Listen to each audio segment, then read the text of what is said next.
திருவள்ளூர் தொகுதியில் 2019ஆம் ஆண்டு தேர்தலில் 72.33% வாக்குகள் பதிவான நிலையில், இந்த ஆண்டு தேர்தலில் 68.31 விழுக்காடாக குறைந்துள்ளது. தலைநகர் சென்னையில் உள்ள மத்திய சென்னை, தென் சென்னை, வட சென்னை ஆகிய 3 தொகுதிகளிலும் 2 முதல் 5 விழுக்காடு வரை வாக்குப்பதிவு குறைந்துள்ளது. ஒரு நகர்ப்புற சுணக்கம் அப்படின்னு சொல்லுவாங்க.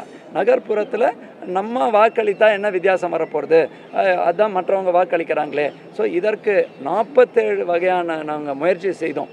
நீங்கள் நினச்சி பாருங்கள், அந்த முயற்சி செய்திருக்காட்டா இந்த வாக்கும் வந்திருக்காது. நிறைய பேர் கேட்குறாங்க, இவ்வளோ முயற்சி செஞ்சீங்க வரலையானு.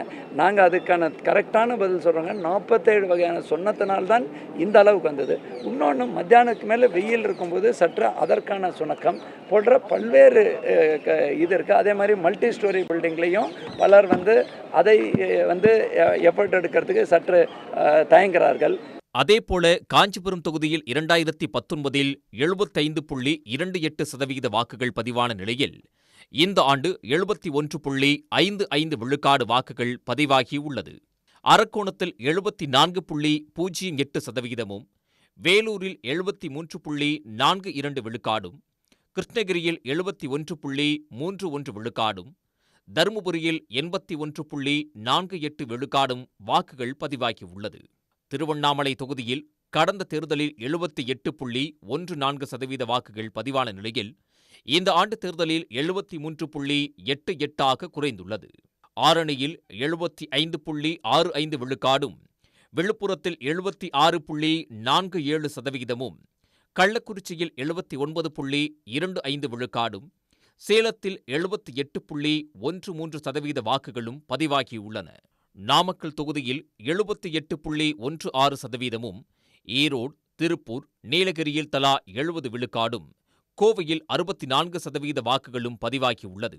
பொள்ளாச்சி, திண்டுக்கல்லில் தலா 70% வாக்குகள் பதிவான நிலையில், கரூரில் 78.61 விழுக்காடும், திருச்சியில் 67.45 விழுக்காடும், பெரம்பலூரில் 77.37 விழுக்காடும் வாக்குகள் பதிவாகியுள்ளன. கடலூரில் 2019ஆம் ஆண்டு தேர்தலில் 76.48% வாக்குகள் பதிவான நிலையில், இந்த தேர்தலில் 72.28% குறைந்துள்ளது. சிதம்பரம் தொகுதியில் 75.32%, மயிலாடுதுறையில் 70%, நாகையில் 71%, தஞ்சாவூரில் 68% வாக்குகள் பதிவாகியுள்ளன. இருக்கிற கவர்மெண்ட் மேலே இருக்கிற நம்பிக்கை. இரண்டாவது அவங்களுக்கு ஆப்ஷன்ஸ் இல்லாமல் இருந்திருக்கலாம். தேர்தல் நடக்கிறதுக்கும் முடிவுக்கும் நிறைய கேப் இருக்குது. அதுவே ஒரு பெரிய ஃபேக்டராக தெரியுது. மூணாவது நாலாவது ரீசன் பார்த்தோம்னா, சில இடத்து மதுரை மாதிரி ஏரியாவில் நிறைய ஃபெஸ்டிவல் டைம் அது. ஸோ அதுவுமே ஒரு காரணமாக கூட இருக்கலாம். அஞ்சாவது இது சம்மர் சீசன். ஸோ வெயிலுமே இளைஞர்கள் மட்டும் இல்லை, நிறைய பேர்த்துமே அதை இன்ஃப்ளூயன்ஸ் பண்ணியிருக்கு. 2 to 4, 2லேருந்து 4 மணி வரைக்கும், இல்லை 12லேருந்து 4 மணி வரைக்கும் வெயில் தாக்கம் அதிகமாக இருந்ததுமே ஒரு காரணமாக இருக்கலாம். சிவகங்கையில் 63%, மதுரையில் 61%, தேனியில் 69%, விருதுநகரில் 70%, ராமநாதபுரத்தில் 68% வாக்குகள் பதிவாகியுள்ளன. அதேபோல தூத்துக்குடியில் 59.96 விழுக்காடும், தென்காசியில் 67.55 விழுக்காடும், நெல்லையில் 64.10 விழுக்காடும், கன்னியாகுமரியில் 65.46 விழுக்காடு வாக்குகளும், புதுச்சேரியில் 78.72% வாக்குகள் பதிவாகியுள்ளன. உடனுக்குடன் செய்திகளை தெரிந்து கொள்ள சன் நியூஸ் பெல் ஐகானை கிளிக் பண்ணுங்க.